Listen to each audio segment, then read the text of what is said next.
हरे कृष्णा बच्चों, welcome back. Class 6 unit 3 यानी संख्याओं के साथ खेलना हम कर रहे हैं और आज शुरू कर रहे हैं हम एक्सरसाइज 3.7। और 3.7 आपको जैसा कि पता है कि आपका जो आपका 3.7 है वो स्टेटमेंट वाले क्वेश्चन है, राइट। अब स्टेटमेंट आपके पास क्वेश्चन में स्टेटमेंट दिया गया होगा और उसके बेसिस पे आप एलसीएम और एचसीएफ की मदद से, है ना, किसी में आपको एचसीएफ ज्ञात करना होगा, किसी में एलसीएम ज्ञात करना होगा, तो आपको कुछ न्यूनतम और कुछ अधिकतम ना ये ज्ञात करना है, ठीक है। तो जो हमारा एलसीएम और एचसीएफ का जो प्रैक्टिकल एप्लीकेशन है वो 3.7 है कि हम आपका भी आपके दिमाग में आता होगा ये जो एलसीएम और एचसीएफ हम बार बार निकाल रहे हैं उसका दैनिक जीवन में प्रयोग क्या है ना, प्रैक्टिकल लाइफ में क्या यूज है। तो अब ये यूज है, आप ये देख सकते हो कि ये एप्लीकेशन है ना एलसीएम और एचसीएफ का। तो यहाँ पे देखो पहला क्वेश्चन क्या कहता है, कहता है रेनू 75 kg और 69 kg भारों वाली 2 खाद की बोरियां खरीदती है, राइट। और भार के उस बट्टे का अधिकतम मान ज्ञात करना है। कितना क्या मान ज्ञात करना, अधिकतम मान, राइट। तो अधिकतम का मतलब क्या होगा, देखो अधिकतम मतलब आपको जो निकालना है, अधिकतम निकालने का मतलब आपको हाईएस्ट कॉमन फैक्टर निकालना है। क्या निकालना है, हाईएस्ट कॉमन फैक्टर। और हाईएस्ट कॉमन फैक्टर का मतलब क्या हो गया कि आपको एचसीएफ ज्ञात करना है, ठीक है। तो जब भी क्वेश्चन में आपसे ये पूछा जाए कि अधिकतम मान ज्ञात करो, अधिकतम ज्ञात करो, अधिकतम शब्द आए, अधिक से अधिक, अधिकतम, ये सारे शब्द आए, समझ लेना कि आपके यानी उस क्वेश्चन में आपसे एचसीएफ पूछा जा रहा है, ठीक है। तो जब दोनों बोरी और फिर क्या कर अधिकतम मान ज्ञात, जो दोनों बोरियों की भारों को पूरा पूरा माप ले, यानी बीच में मतलब ऐसा अगर हमें बट्टे का प्रयोग करना है जो 75 किलोग्राम और 69 किलोग्राम को जो जब हम नापना शुरू करें उसमें, तो लास्ट में हमारे पास कुछ भी यानी जो खाद है कुछ बचे ही ना, पूरा पूरा नप जाए, है ना, ऐसा कुछ ज्ञात करना है हमें।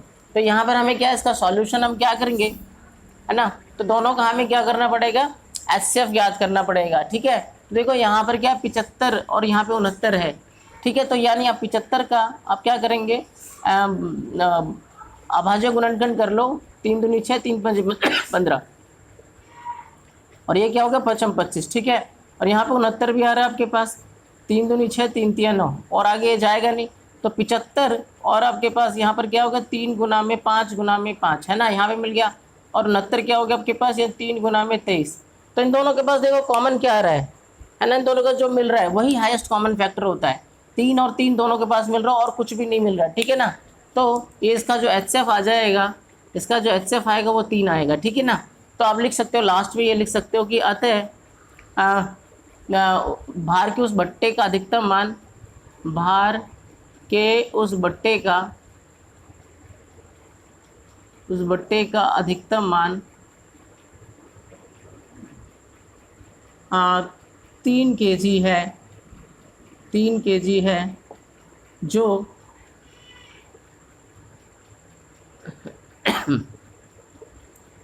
दोनों बोरियों के भारों को पूरा पूरा माप सकती है, पूरा पूरा माप सकती है। कई बच्चों को कन्फ्यूजन हो सकता है, ये जो पूरा पूरा माप सकती है इसका क्या मतलब, इसका मतलब ये देखो जब आप 3 से इसको भाग करेंगे ना, 3 किलो आप नाप रहे हो ना, पहले आपने 75 किलो वाला बोरी को पकड़ा आपने, ठीक है ना, फिर आपने से नापना शुरू किया, 3 किलो वाला वाट रखा, तो आपने फिर क्या किया 3 किलो वाला वाट आपने रखा आना और आपने नापना शुरू किया 3 किलो 3 किलो 3 किलो 3 किलो।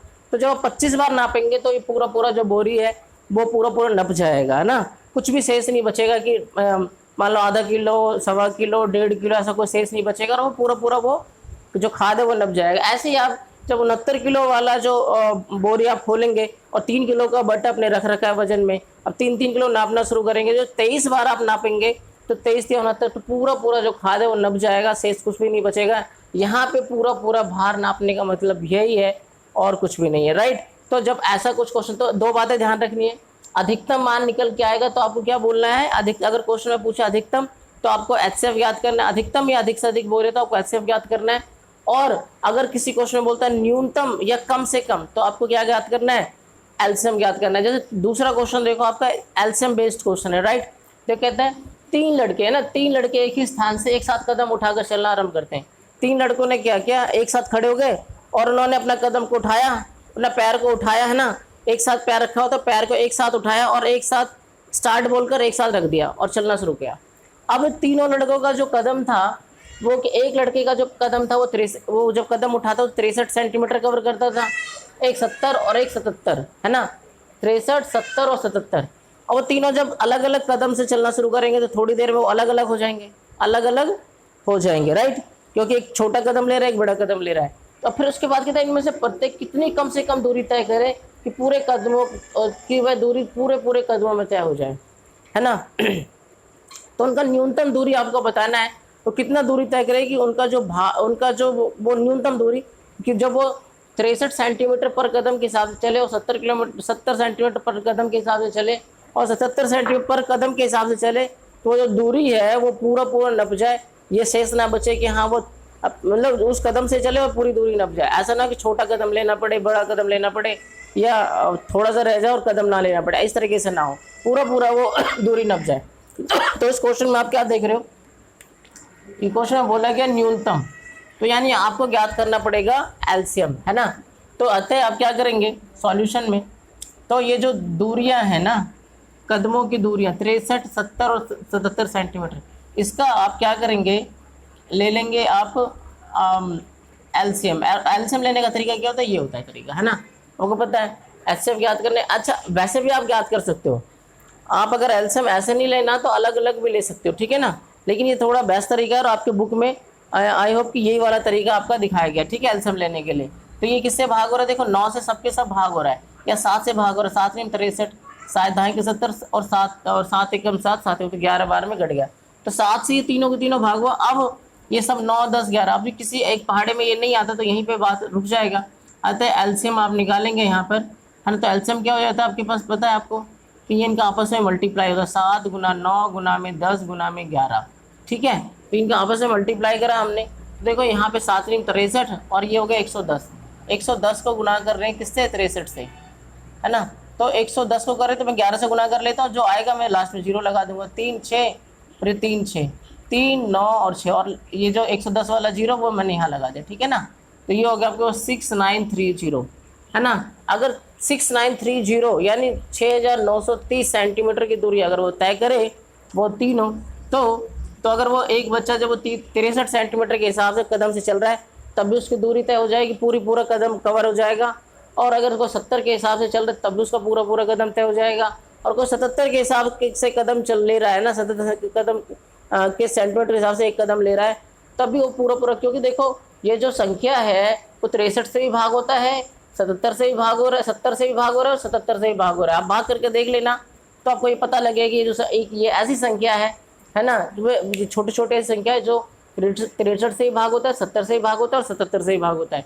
तो इससे क्या होगा, इस दूरी तय करने में ये जो कदम है वो पूरा है ना, इस दूरी में पूरा कदम का प्रयोग होना पड़ेगा, है ना। तो इस तरीके से हमारा प्रैक्टिकल एप्लीकेशन आपने देखा, है ना, एचसीएफ और एलसीएम के लिए। तो इस तरीके से आपको लिखना है और लास्ट में ना अपने एग्जाम में ये लिखना है आपको ना, ये जो लास्ट वाला स्टेटमेंट है ये लिखना है कि अतः न्यूनतम दूरी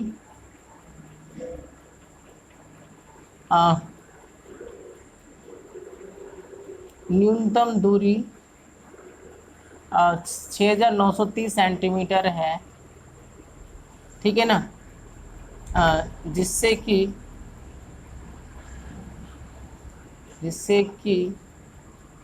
वे प्रत्येक जिससे कि वे दूरी पूरे कदमों